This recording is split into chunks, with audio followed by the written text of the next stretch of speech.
Welcome back to r/MaliciousCompliance. In this video, an entitled CEO fires the engineer who built her entire company, calling him useless and replaceable. But she is about to learn the hard way that some people hold all the cards, and when you dare to let them walk away, they just might take everything with them. Let's dive right into the story. The first one is titled, "Idiot CEO claims I'm useless and dares me to quit. I own the patents." So I am an engineer who's better at taking a messy idea and turning it into something that actually works than I am at small talk. My buddy and I started a little company out of a sublet office. The product was mine. I don't mean that in a bragging way, it's just a fact. I'd been tinkering on a new approach to a boring but important problem in our industry. Nothing flashy, not social media, not a shiny app. It was a piece of core technology that could make certain industrial devices run cooler and last longer.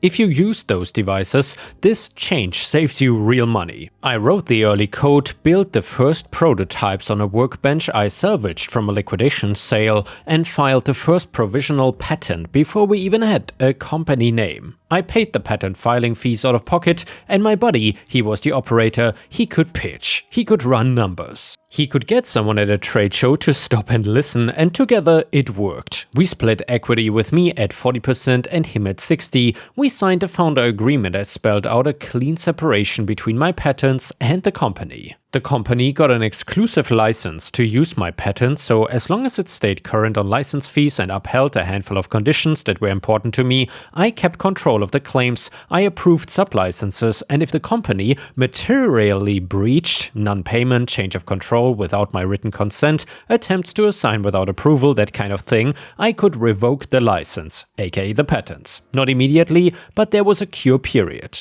I insisted on that because I didn't want to trap myself in a mess if the business went sideways. Our lawyer at the time looked at me and said, "This is belt and suspenders." I said, "I wear both." We got some early customers because the tech actually worked, not kind of worked, it worked. Energy got saved, heat decreased, lifetime increased. We were not replacing the whole device, just one crucial layer that everything else touched, and it was sticky. Once you used us, going back meant spending more money on maintenance and having devices failed sooner.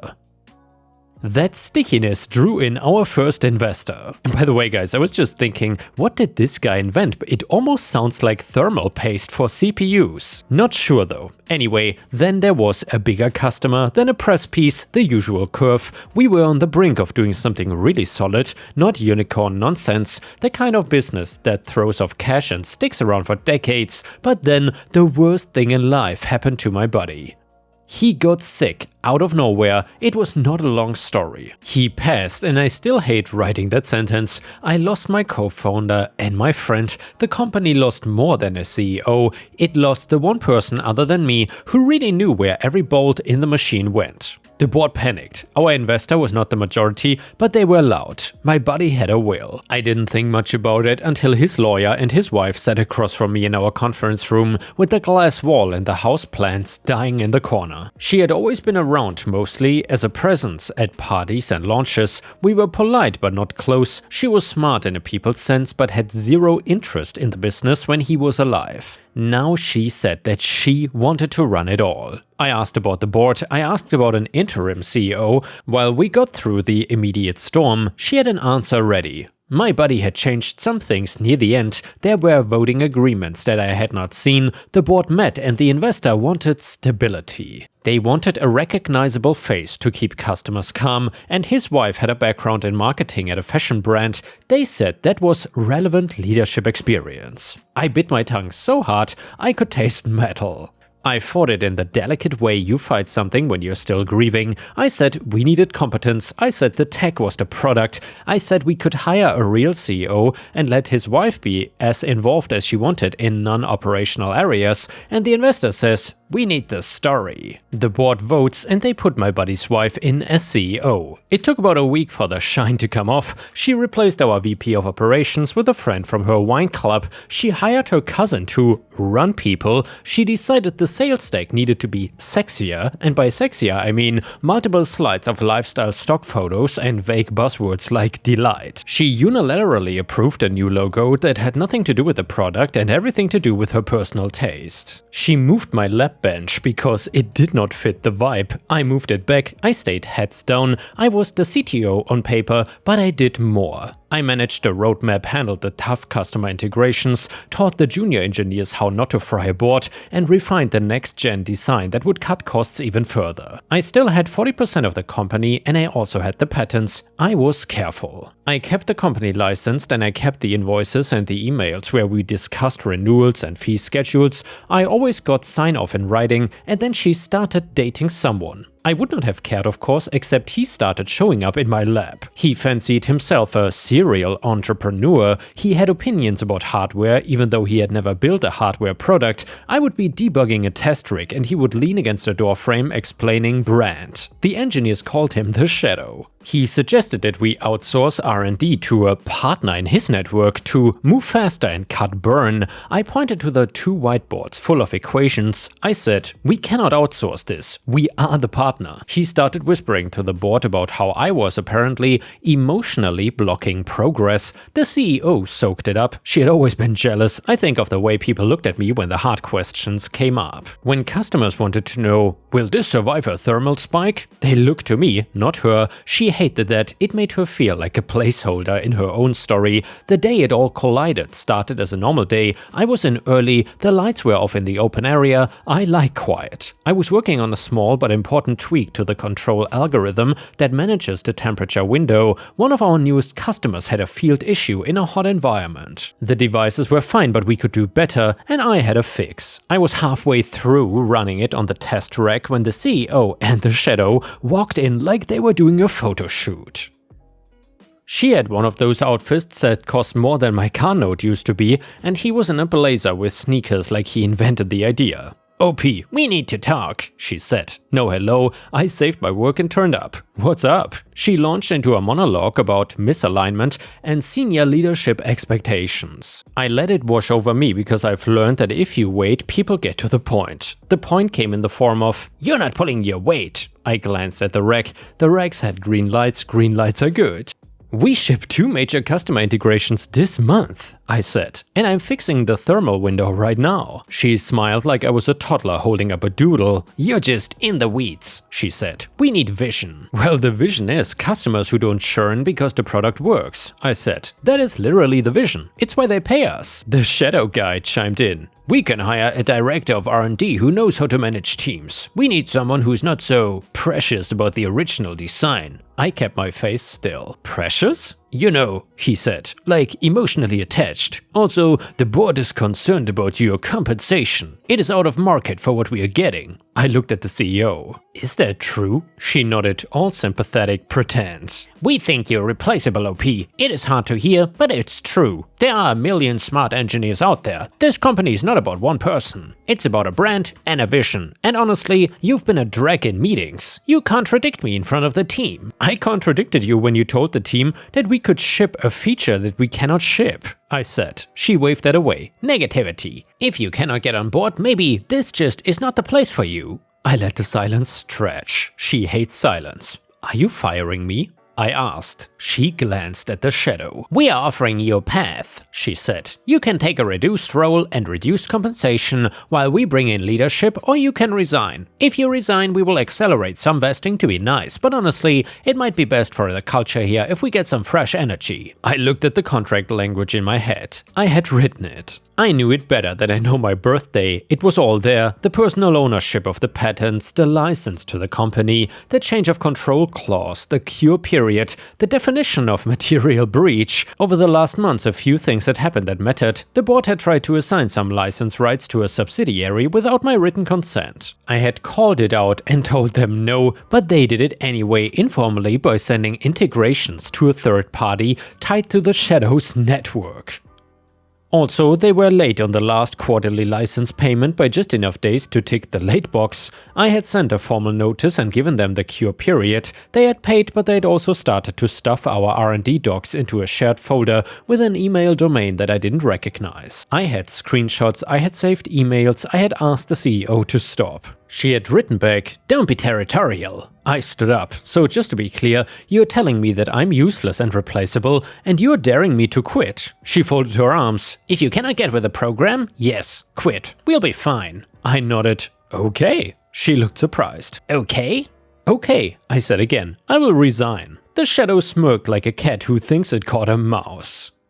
The CEO looked relieved, like she had won an argument that had been keeping her up at night. She reached for some HR script. Great, I will have people send the paperwork. Do that, I said. And just so you're aware, as of my resignation, there will need to be a new license executed if you want to continue using my patents. The shadow laughed. We own the product, man. You own the company, I said. The company does not own the patents. It has a license, and that license is conditioned on me being a controlling executive or board approved. It's also conditioned on change of control consent and the prohibition on unauthorized sub-licensing or assignments. I have not given consent to the assignments you've already tried to make, and if I'm not an executive or a director under the terms, that will then trigger a review. It is in Section 2 and Section 9. We all signed it. The CEO's smile slipped. That's not how I understand it, she said. It's exactly how the lawyer explained it when your husband and I signed it, I said. I kept my tone even. And the company is already in breach, by the way. I notified you last month. I have the letter. You cured the payment breach, but you didn't unwind the unauthorized assignments. I asked for confirmation, but you didn't send it. The shadow stepped forward like he could intimidate a piece of paper. We will fight you. You can, I said, but you won't win. But you can. She recovered some of her posture and said, we will see.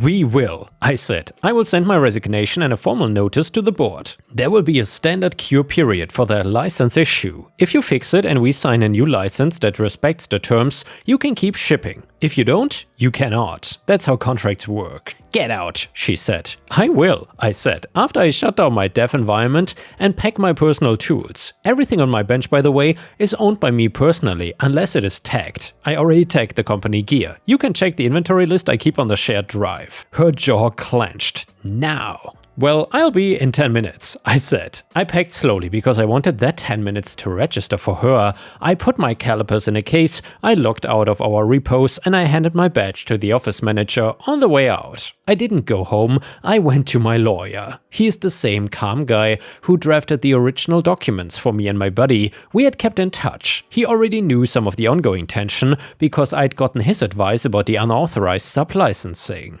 I sat in his office and told him that I had resigned. He nodded like he had expected this outcome. We will send a formal notice of resignation, he said, and a formal notice regarding the license. We will start the cure clock. If they clean it up and sign a new agreement, you can choose to let them continue for money. If they don't, we revoke and they cannot use the patents. If they do anyway, we go to court for an injunction. I don't want to nuke the company, I said, and I meant it. I had put too much of my life into it to be careless. You're not nuking anything, he said. You're enforcing the contract they agreed to. If they act like adults, you will sign a new license that pays you fairly and keeps you in the loop. If they act like they've been acting, they will choose to set themselves on fire. That is not on you.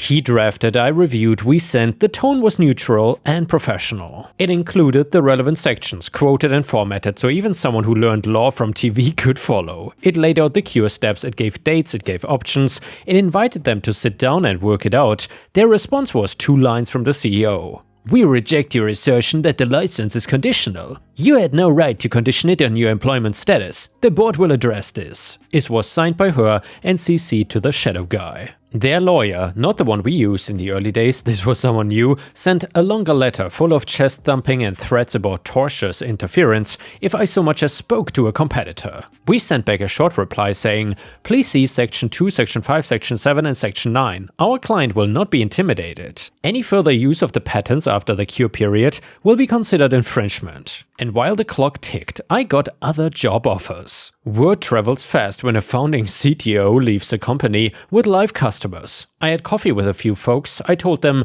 I didn't want to jump into something immature and I didn't want to touch my old company's confidential info. Everyone said the right things. One of the larger players in our space made an offer that was not just money. It was respect. They wanted me to lead a new research group. They had resources and they had discipline. Their general counsel met me and said, we will firewall you from anything proprietary to your old company and we will have a clean room protocol if we ever end up making something in the same functional space. I took it because they treated the patent issue like it mattered, not like it was a thing you could just vibe your way past. They gave me a lab that had tools that didn't wobble, they gave me engineers who wanted to learn and didn't roll their eyes at the word test. Well, the cure period ended. My old company did not cure, they didn't stop the unauthorized sub-licensing, they didn't sit down to sign a new license, they sent a press release about new leadership vision and accelerating innovation. They used language that sounded a lot like the things I used to say, but emptier. Then they shipped an updated product that used my temperature control approach again. The tell was so obvious it was almost funny, a specific curve shape in a certain range that came from a trick I developed on a flight once when I was sketching on a napkin. It was my signature. We filed suit. I did not want to be in court, but sometimes there's no other way to make reality enter a room. Our complaint asked for a preliminary injunction to stop them from using the patents while the case proceeded. To get that, you have to show that you are likely to win, that you will be irreparably harmed, and that the balance of harm and public interest favor the injunction. It is not trivial. Our lawyer set it out like a math problem. He attached the license, he attached the emails, he attached my resignation and their responses, he attached our patent certificates, and he attached the screenshots showing the unauthorized assignments. He attached the invoice and the late payment notice and the cure letter. He also attached a code diff from their update with an expert declaration from a third party who explained in plain language how it mapped to the patent claims. Their lawyer filed a response full of bluster again. They argued that the license was not conditional, they argued that I was trying to hold the company hostage, and they argued that the public interest would be harmed if customers lost access to the product, and they accused me of acting in bad faith. And then, because arrogance is undefeated, they attached a declaration from the shadow guy claiming he had invented the core idea during a brainstorming session in the CEO's living room and that my patents were obvious. My lawyer smiled when he read that. "So they admit they are using it," he said. The judge set a hearing. The CEO showed up in a white suit like she thought it was a premiere or something, and the shadow looked like he had not slept. I wore a clean shirt and the tie my buddy had given me the first time we pitched to investors. I testified, I kept it simple, I explained what the patent covered, I explained how the license worked, and I explained the changes to control, the conditions, the cure period, the breach. The judge asked a few technical questions, the kind judges ask when they want to be sure they understand enough to make a ruling. I answered without any jargon. The other side tried to rattle me by implying that I had used company resources to do the work. I pointed to my original filing date, the notes, the timestamps, the receipts for the tools I bought years before the company existed.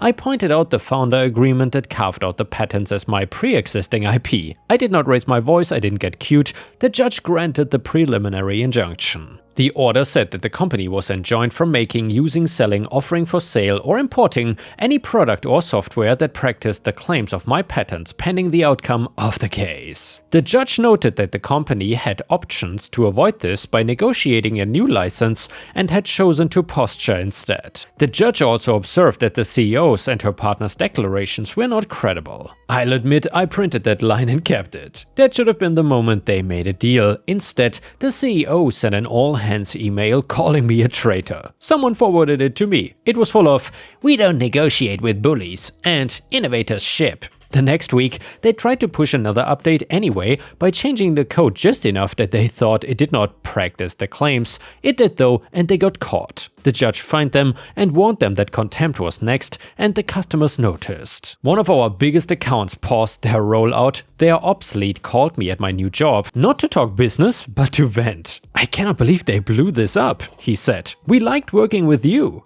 "I cannot talk about their product," I said, "but I can tell you I'm happy where I am." An industry journalist wrote a piece about founder patent wars. It mentioned the court order, it mentioned the CEO's lack of experience, and it mentioned the shadow in unflattering terms. Our investor gave a quote that sounded like a hostage tape. Meanwhile, at my new company, we worked. We didn't copy anything, we didn't need to. I knew the problem space, I knew what not to do, I knew where the bodies were buried in the sense of which approaches don't work no matter how pretty pretty the PowerPoint is, we took a different angle to achieve similar benefits. It was not covered by my old patents because it approached the control from a separate layer that the old company had always resisted because it required building a new hardware partner relationship. My new employer had that relationship ready to go because they are big and they've been around. We filed new patents on the new approach with my name and the names of a couple of engineers on my team. My employer owns those, not me, and the terms reflect that. I was fine with that because they actually honor their contracts. A few months passed and my old company tried to hunker down and survive on maintenance fees and new logo swag. They cut the team,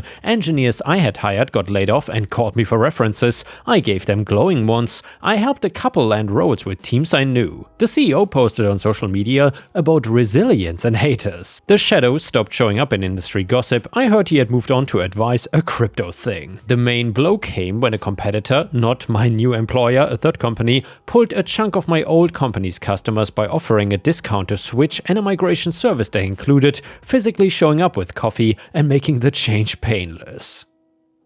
My old company could not match because they couldn't ship upgrades without running into the injunction issue. They tried to sue that competitor for unfair competition, but it went nowhere. And well, the board finally did what boards do when the house is on fire and the neighbors are taking videos. They fired the CEO. It was not public, but it leaked anyway. She got a consulting role to save face. They brought in an adult as interim. He reached out to me through counsel with a tone that should have been there from the start. He said he wanted to talk about a new license. I met him in a quiet conference room with glass walls and plants that were not dead. He said, "We made mistakes." And I said, "Yes." He laid out a number. It was insulting. I slid across a copy of the earlier rejected term sheet my lawyer had drafted when the cure period started.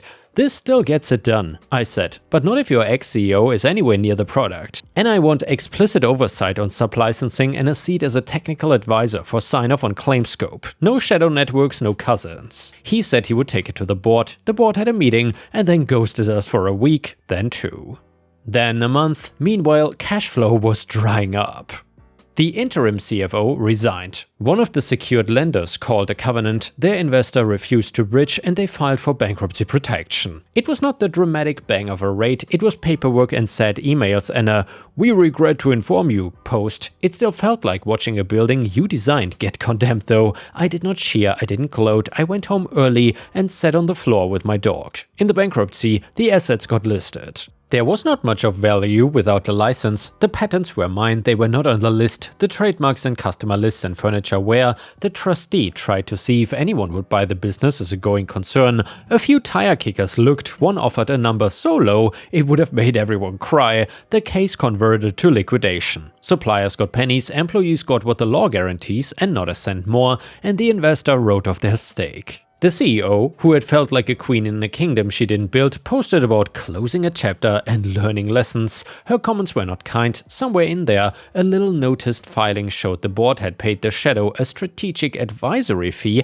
that just happened to match the amount of a customer refund the company failed to process on time. The trustee tried to claw it back. I don't know if they ever did. I stopped reading the docket. At my new company though, we brought our new approach to the market slowly, carefully. We did pilot programs, we told customers what it could and couldn't do, we didn't oversell, but we delivered. The adoption was not viral, it was steady, it took hold. In time, the thing I'd always wanted, a product that became industry standard because it saved money and headaches, happened. It didn't have my name on the box, but it didn't need to. Every time I saw a graph with the right curve, I felt good. The malicious compliance part of this story is not the lawsuit, it's the simplest line in the whole saga. Quit if you don't like it. I did exactly what the CEO demanded. She wanted me gone because it made her feel in control. She told me I was useless and replaceable, and I complied. Exactly. I left, and because I followed the rules to the letter, the ones we all agreed to at the beginning, the predictable outcome happened. The company that thought it was about brand learned that the brand was a layer on top of something boring and crucial, and that boring crucial thing was protected by the law and by the way we set it up.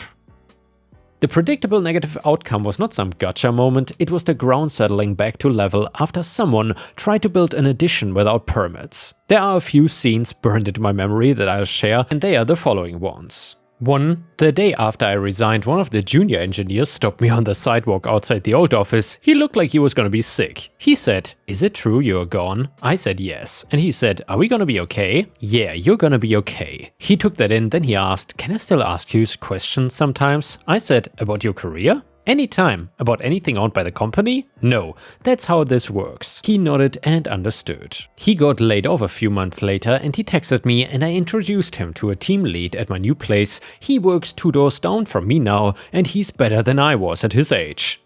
The injunction hearing hallway, the CEO glared at me like I had personally unplugged her life. She said, "You did this." I said, "You told me to quit." She opened her mouth, shut it and walked away. And number 3, a board member I'd always sort of liked called me after the bankruptcy and he said, "I'm sorry, we should have listened to you." I didn't say anything for a second because I didn't trust my voice and he added, "It all felt small. We got small in our heads." I said, "Yeah." He asked, "Can I give you some advice?" I said, "Okay." And he said, "Next time, own 51%. And I laughed and he did too and we said goodbye. And yeah guys, if you enjoyed these malicious compliance stories, please don't forget to like the video and post some star emojis if you want to support my channel. The next one is another fantastic malicious compliance story. It is titled, "No more taking advantage of flexible hours. Your day ends at 4 p.m. from now on." So this one happened a long time ago, about 13 to 15 years ago. I had just started a job at a government agency where I was responsible for a big fleet of cars.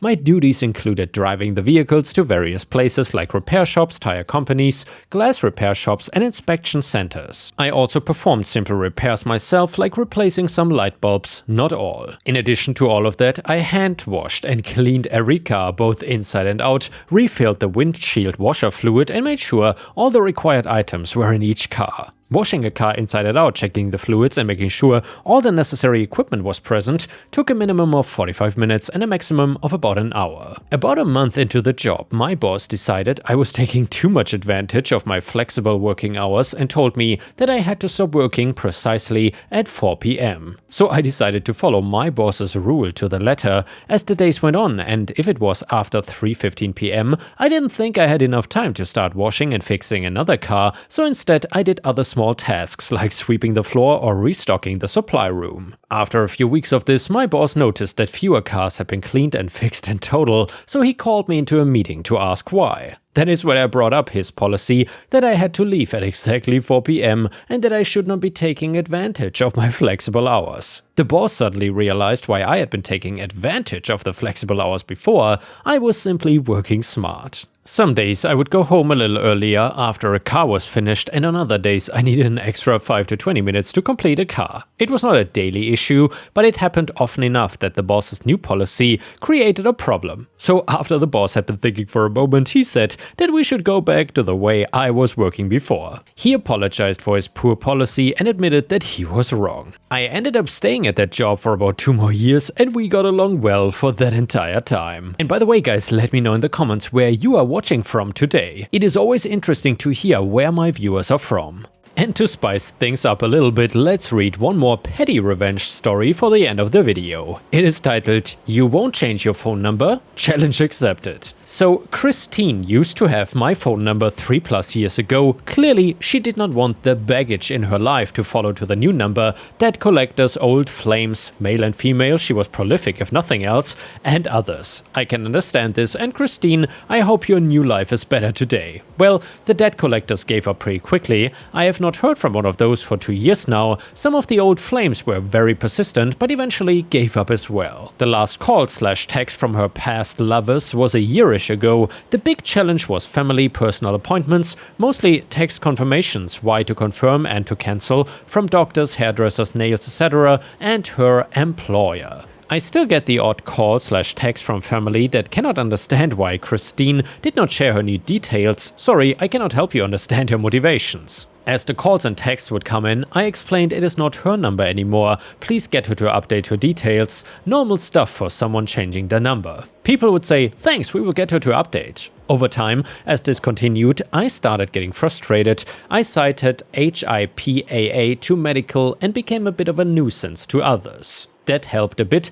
but largely there was no change. Well, as personal appointments kept coming in more than a year later, enough was enough. I accepted the challenge of forcing change. I just ignored the confirmation messages until the day before, when the last confirmation typically gets sent out. I cancelled everything. Medical appointments cancelled, hair appointment cancelled, lawyer app cancelled. If they called to confirm, sorry, Christine cannot make it anymore. Slowly, she started changing her number. No one wants appointments they make getting cancelled after waiting for weeks or months. Good luck getting in again in any reasonable time frame though. The best was, just over 1 year in, I got a text from her boss. He wanted her to come in early for a special meeting the next day. I did the only reasonable thing and politely quit for her. The next day I got a very terse text from her boss saying how unprofessional, unkind, not funny, etc. my text was. My response was, "Get Christine to effing change her number." I then got a very expletive-filled text from Christine.